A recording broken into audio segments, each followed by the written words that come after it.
bleep, bleep. He didn't even have to. Bad enough you deny me, but you got to swear on me too. That'd be like, you know what, over there, fire starter, I don't like Pastor Vic because he's short and because he's bald. Like, you ain't got to add all that into it, man. I know you don't want to be here, but you ain't got to come after me, you know. See? He go after God. He talk about, he say, I don't know, Jesus, a blankety blank and blankety blank. And they be like, you, Jesus, you down with him. I don't blankety. And Peter, let's read John 21:1. After these things, Jesus showed himself again to the disciples. Now, Jesus is crucified, and Peter finds himself in a dilemma. After these things, Jesus showed himself again to the disciples at the Sea of Tiberias, and in this way he showed himself. Simon Peter, Thomas called the twin, Nathanael of Canaan in Galilee, the sons of Zebedee, and two others of his disciples were together. Simon Peter said to them, I am going fishing. Then they said to him, we are going with you also. They went out and they immediately got into the boat, and that night they caught nothing. They caught nothing. Peter automatically, the moment he's in trouble, the moment it gets tough, the moment the enemy shows his face, the moment he's challenged, the moment his faith is tested, he said, I'm going back to where I came from. I feel comfortable in the dope house. I feel comfortable in the crack house. I feel comfortable in the whorehouse. I feel comfortable in the crazy house. I feel comfortable in the house where people that don't love me live. I'm going back to that. The moment the devil come in and push you just a little bit, you want to go fishing. Right? But because Peter didn't destroy everything in his past, and he left open a little door so he can go back, and the moment the devil pushes him, he goes right back to where he started. Now, if you notice, well, let's read further. He says, and that night they caught nothing. You go back to the world, you will catch, you will find nothing. Nothing. Everything you are, everything you create, everything you do, and everything you speak in the world is considered nothing. Don't impress me. Don't make me raise an eyebrow. Don't scare me. Don't make me nervous. Don't do none of that because it is nothing. Ooh. So he goes back to where he came from. Nothing. But when the morning had now come, Jesus stood on the shore, yet the disciples did not know that it was Jesus. And they said to them, children, do you have any food? And they answered him, no. Jesus comes back to take out something that he instilled in them, and they can't even provide a fish. They can't even provide. Get me angry now. He said, no.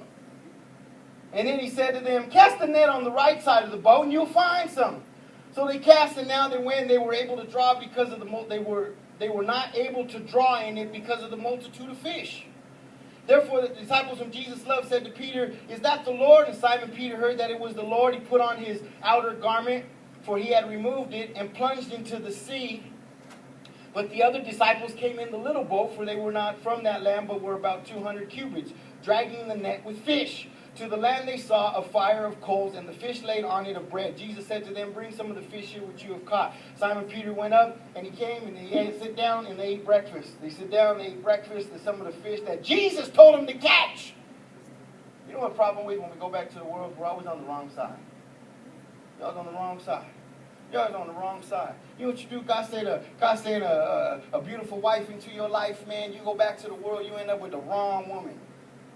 Ooh, don't get me started now. You know what you do? Well, you saved and everything. God get you a good little job, got you a good little car. Said you go to the world, you lose your car, you lose your job. You end up talking about, may I take your order? You're like, wasn't you just, you was wearing just a pantsuit the other day, man, talking about who need a job, man, my job. And now you on the wrong side. You producing nothing. You don't have nothing. You ain't got nothing. You ain't going nowhere. And you just, what?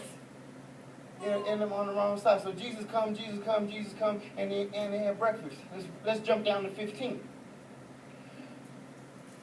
I want 3 of them folding chairs right here. Please. 3 folding chairs.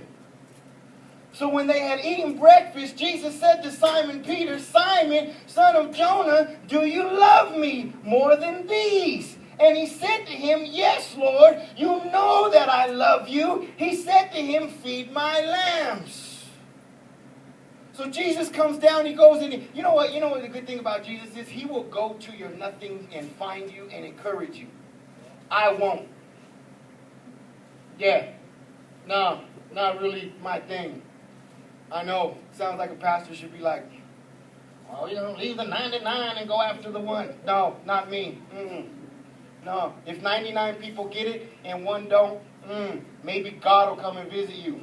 Yeah, talk to me now. I'm in a battle. I'm in a war. I ain't got time to leave the 99 who are fighting, who are struggling, who are banging, who are going crazy, who are doing what God needs to do. Hold on, I got to go find a disobedient one who keeps getting into drugs, who keeps stealing, who keeps ending up in jail, who keeps fornicating, who keeps lying, who keeps cheating.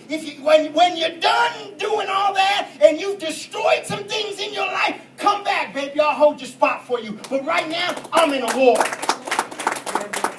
Yeah, that's how I roll. But Jesus now, that's why when you go to Mardell's or the Bible bookstore and you see a picture of Jesus, he got long flowing hair.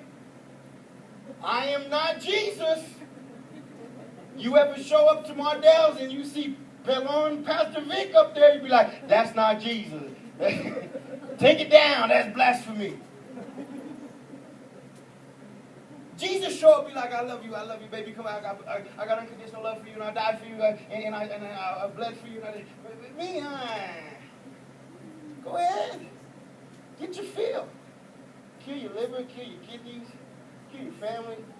Go ahead. If that's what you want to do, if that's where you're going to be, if you ain't listening to me and you ain't listening to God, you ain't going to listen to nobody else. But if you ever want to make a change and you ever need somebody to stand in the gap and you ever need someone to fast and pray, you ever want me to go in the bar and bang with you, I will ride with you. But we doing it for the honor and glory of the Most High God. Can you say amen?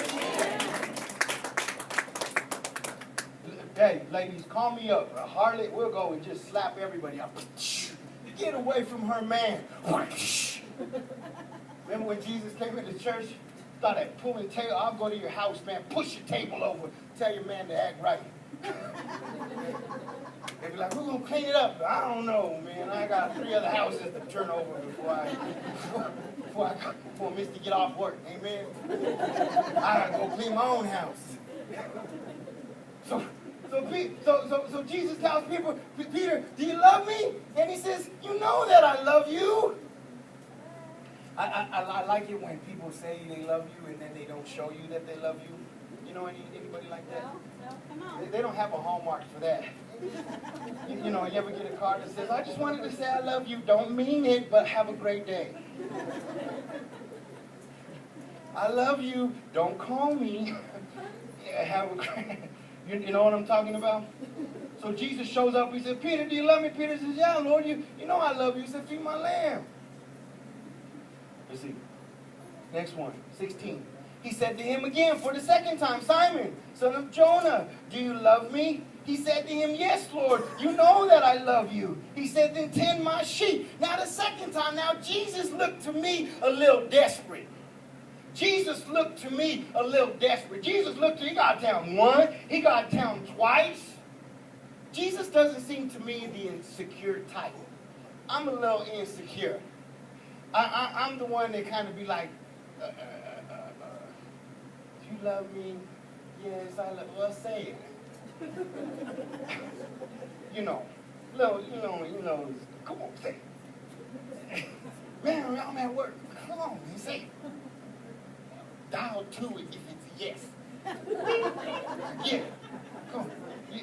You know, you ever push it too far, be like, baby, if you love me, get some popcorn, hook up the VCR. Man, you know I don't got a VCR, man. Hook up the DVD. You know what I mean? If you love me now, And Jesus don't see it. But Jesus is trying to prove a point here. Jesus is trying to say something to Peter. And so he says the second time, he said, Peter, do you love me? And he says, yes, Lord. And you know what gets me is that that's how we are as human beings. We want God to sit across from us and beg us like, hello, please. I keep calling myself, come on, in case you don't know, that's my nickname. I call myself. If I'm serious, Uncle Fonz, I say, come on, Vic. If I do something dumb, I'll be, oh, hello. You know, so.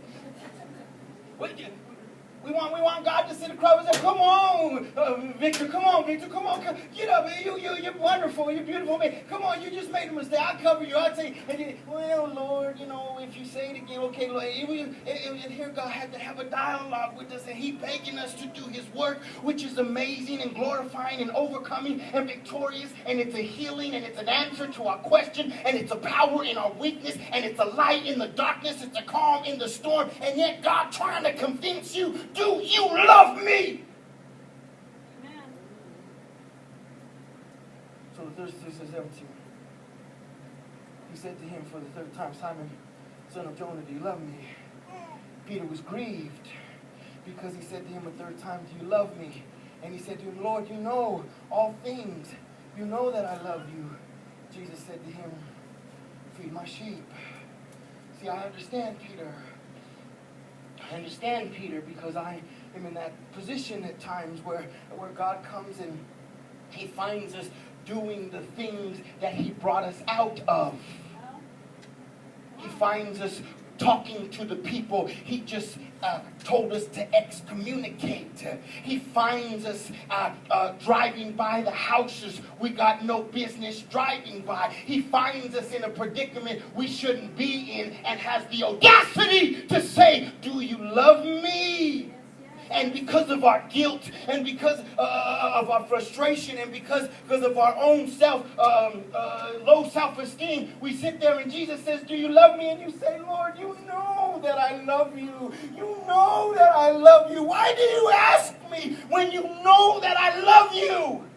Now, a few minutes ago, I said I'm the insecure one. I'm the one that needs to hear it. But could you imagine the one I'm being insecure with? It says, you know that I love you. Hasn't 19 years of marriage shown you that I love you? Hasn't bearing your children shown you that I love you? Why should I say it? You know that I love you. Amen. Right? But we're talking about two men of God. Two men of God. Simon Peter and Elisha. Simon Peter was crucified upside down and only wrote a small portion of the New Testament. Well, Paul, the Apostle Paul, comes in and writes 1/3 of it right underneath the nose of Peter.